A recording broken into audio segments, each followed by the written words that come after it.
السلام عليكم مشاهدينا الكرام. اليوم باش نتحدثوا عن عودة يوسف بليلي إلى حديقة ب. باش نخصصوا حلقتنا للترجي الرياضي التونسي، أو بالأحرى عودته إلى الترجي الرياضي التونسي. قبل أيام مضى عقد مع الترجي الرياضي التونسي، وقدموا الترجي الرياضي التونسي في حديقة ب. نرجعوا نرجع سنوات إلى مسيرة يوسف بليلي. يوسف بليلي بدأ مسيرته مع اتحاد العاصمة، وبعديك انتقل إلى الترجي الرياضي التونسي. وهو حاليا باش نوضحوا حاجة، المدرسة التونسية من أبرز المدارس عربيا وأفريقيا. لماذا؟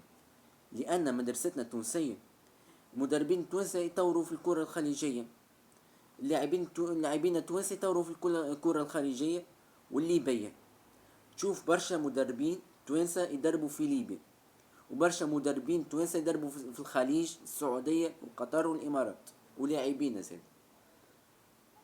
وطورنا الكرة الجزائرية، ويعتبر الدوري الجزائري أفضل من الدوري التونسي 1000 مرة.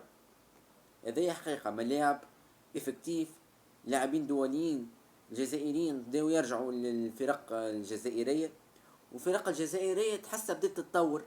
شباب بلوزداد شفناه 2021 تطور نسبة مرتفعة، درجة تطوير نسبة مرتفعة. اتحاد العاصمة أيضا فاز بالكونفدرالية. مولدية زادة تطورت، فرق قاعدة تتطور وقاعدة معناها. المنتخب الجزائري تطور بشكل كبير، فرق والمنتخب الجزائري يطورون بشكل كبير. يوسف بليلي بدا مسيرته مع اتحاد العاصمة، وبعدك انتقل إلى الترجي الرياضي التونسي، والترجي الرياضي التونسي برز معاه. فاز بعدة الألقاب، نسميلك دوري أبطال أفريقيا، كاس تونس، الدوري التونسي، كاس السوبر التونسي. أفضل مسيرة عملها مع الترجي الرياضي التونسي، أفضل موسم ليه 2019 فاز بالبطولة، وفاز بدوري أبطال أفريقيا مرتين، وفاز بكأس أفريقيا. قاد المنتخب الجزائري هو وزميله بغداد بونجيح، يعتبروا من أبرز لاعبين يتعداوا في البطولة التونسية. قادوا المنتخب الوطني الجزائري للفوز بكأس أفريقيا، شرفونا وشرفوا العرب. واضح، هذا واضح. انتقل إلى الخليج، ما نجحش من بوابة الأهلي السعودي. ما نجحش مع الأهلي السعودي. علاش؟ خاطر موش مستانس بالأجواء الخليجية، مستانس بالأجواء الإفريقية، وما تأقلمش في السعودية، وصارت عديد الخلافات مع علينا. انتقل إلى النادي قطر، مو معناها متوسط، مسيرة متوسطة مع نادي قطر. لماذا؟ خاطر نادي قطر فريق ما ينافسش على الألقاب.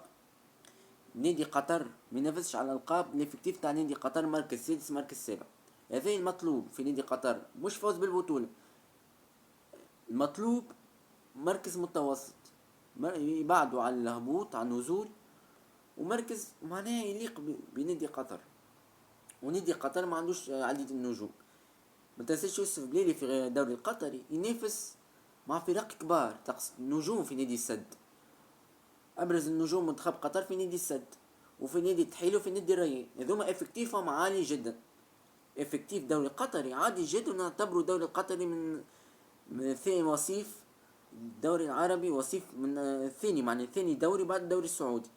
هذا واضح. الدوري السعودي في التوب 1 عربيا، ومن ابرز الدوريات عالميا. واضح. باهي. خصوص يوسف بليل، افكتيف عالي، معناه يجاهد وحده، يحارب وحده في نادي قطر.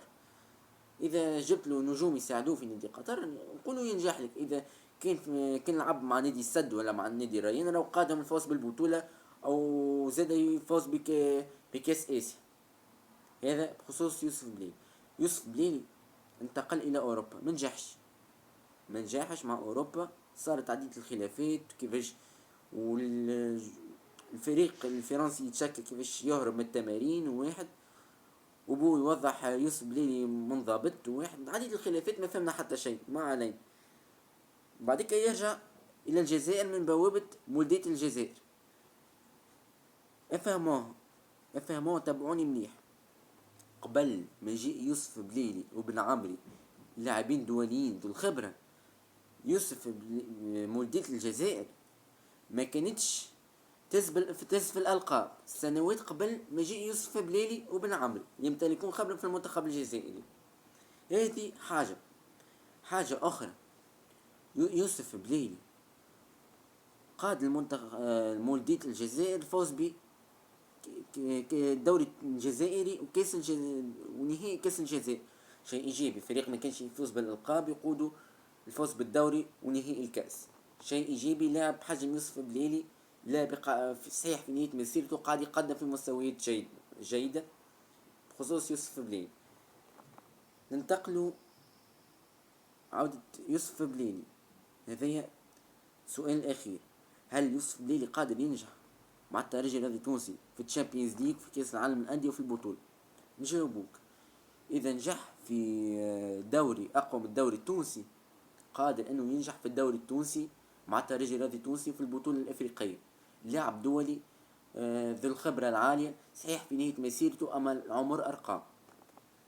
به نوصل للختام بخصوص يوسف بليلي، وإن شاء الله ننزلوا حلقة أخرى بخصوص ميركاتو الترجي الرياضي التونسي. إن شاء الله دعمونا بلايك بأبوني، مازلنا جدد، وإن شاء الله تمنوا بالموهبة.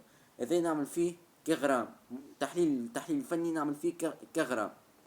وشكرا على المشاهدة.